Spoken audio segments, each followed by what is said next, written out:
Hello everyone. Thank you again for taking the time to check out my channel.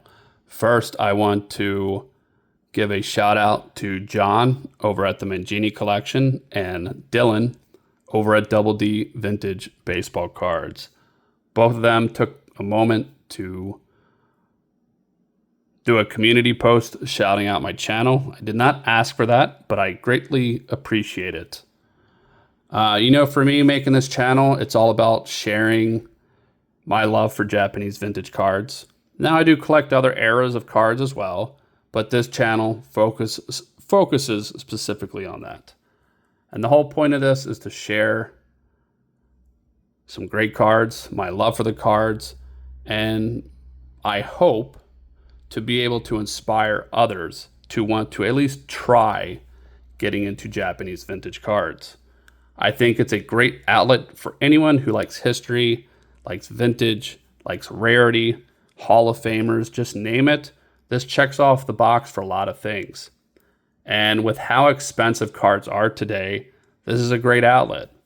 A lot of these cards, you can pick up first, second, and third year Hall of Fame cards that, you may only find a handful of copies over the span of your lifetime, and then they'll cost you $50 to $100 to buy.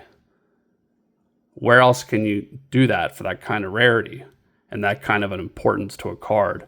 So it's very budget friendly. Now there are very expensive cards as well, but a lot of this stuff is very budget friendly, has a lot of rarity to it, and I think it's something people should check out. Now for me, I have a few pickups today. These all fall within one set, a set I'm working on, and it's a Menko set. This first card I'm going to share is one I've shown before. This is of Noboru Eota, and this is from the 1949 JCM 157 Red Border Menkos. Now these are very similar to like a T206 size. These are a little bit taller. These are 1 3/8 by 2 7/8, and they'll have a red border with a red background. There's another one that's different as well. You'll see a blue background, and then on the back you have the reflection of the player, and then you'll have the player's team uniform number at the top, as well as the team name and the player itself. Now a variation, not a variation, but a different parallel in a sense that you can find as well is this one. This one is of Ryohei Moriya. He is not a Hall of Famer. He only played 5 seasons in the league, but I need it for my set, and it's a beauty. These are the two different ones you can find. The red background, the blue background. The backs are slightly different as well. And for anyone who may come across any of these cards, if you cannot read Japanese, a great way to identify the player is you can identify it by the team, their player uniform number. Now, if you have the price guide book, the price guide book has 2 different identifiers. Obviously, you can go by the player's name. You can also go by their uniform number. That'll show up under the checklist as well. So for people that are still learning Japanese, you want to know who the player is on the card, look at the uniform number, and that'll tell you. Now, Japanese cards operate on a rarity scale of R1 to R5. R1 being the most common. Now, I believe there's a rarity below R1 that's even more common. I don't really deal with that. So R1, R5, these are R4s. So R4s are typically around 10 or less known copies. Pretty tough stuff to find. Now, a little tip, and this next card I'm going to show is of Juzo Sanada. He was in the Hall of Fame, inducted into the Hall of Fame in 1990, played for the Robins and the Tigers. He had a career record of 178 wins and 128 losses. Pretty decent player. Now, it's definitely a beater, but when you come across cards of this rarity, it's tough to be really picky on the condition unless you feel like waiting another 5 years to find a card. And for me, this is perfectly fine. I just want to own a copy and that's a beauty. Now I have two more to share.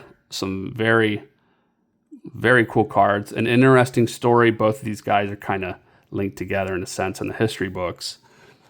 But a little tip, if you like grading your vintage cards, these can be graded.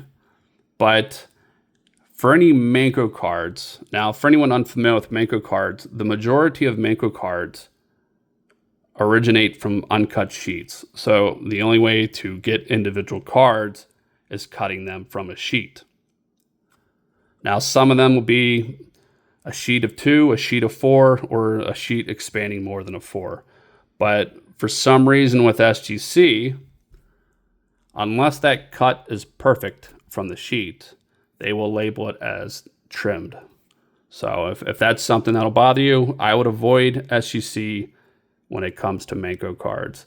Now the Menko cards from the 60s don't seem to have too much of an issue compared to the Menkos in the 40s and the 50s.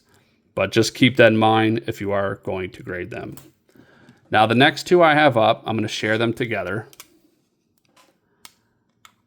And these two had a very historic game.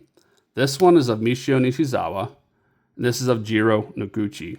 Two top-tier players. Now, Michio Nishizawa was an amazing Hall of Famer. He also holds the record for the youngest professional debut in pro Yaku baseball. He debuted at the age of 15 in 1936. Now, he was inducted into the Hall of Fame in 1977. He was a two-way player. He started as a pitcher and ended up eventually transitioning into a batter. He was a pitcher and then ended up going into the war for World War II. And between the workload of pitching, and you'll understand the workload here in a moment, between the workload of pitching and he suffered some injuries over in the war, pitching was too much of a strain on top of batting, so he eventually transitioned into batting. This one is of Jiro Noguchi, also a two-way player, mainly known for his pitching. He's also a Hall of Famer. He is the only Japanese pitcher to have 2 consecutive seasons of under a 1.00 ERA, at least back in the 40s. I don't know if any modern players have broke the records. I don't pay attention to the modern too much. Now, a very significant game about these two. In 1942, these two pitchers pitched against one another. It was the Nagoya Club baseball game. The game went on for 28 innings. Both of these pitchers stayed in the game for all 28 innings. Two Hall of Famers duking it out for 28 innings. They accumulated over 550 pitches. Michio Nishizawa himself threw over 300 pitches that game. The game ended in a tie at a 4-4. I think that's a pretty wild fact. 28 innings. That's wild. You know, for me, and this is just my personal take, just pitchers and players back then, they're just a different breed compared to today. Now, I understand they throw a little bit harder today, and with the amount of money they're throwing out, you risk injury pitching that much. But like even guys from the 90s compared to now, pitching's so different. They worked so much harder. There was more grit to them, and I think that's something to be appreciated. The pitchers today, while they're very good pitchers, you're never going to find that kind of pitcher anymore.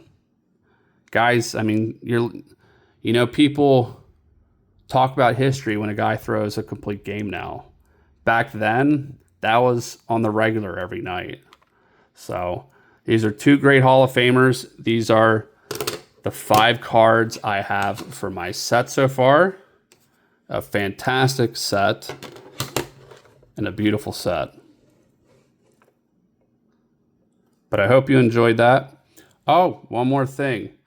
Anyone who's unfamiliar with grading, and the labeling of these cards, you'll see like JCM, You'll see JBR, you'll see JF, JDM. If you're unfamiliar with those, that is pretty much the identifier of the card, the label of the card. So JCM, these would be JCM. That would be Japanese Menko card. Now, if you come across a JDM, that's typically like the disc you see. Most of those will be labeled JTM. JDM, which would be Japanese die-cut Menko. You also have JBR, which would be Japanese bromide. Those are pretty much your photographs. And then you also have JF, which is your food issue cards, which would be gum issues, candy issues, so on and so forth. Also, if anyone does not have the guidebook, I would recommend picking that up. Robert at Prestige Collectibles has that available on his site. It has an immense amount of knowledge on there to help you kind of kickstart your Japanese collection and your knowledge. So I highly recommend going for that if you do not have that already. But for now, you guys take care. Christmas is right around the corner, so you guys have a great holiday. I am out of town for the next couple weeks, so I will see you guys sometime after New Year's. I got some really cool cards to share. You guys take care.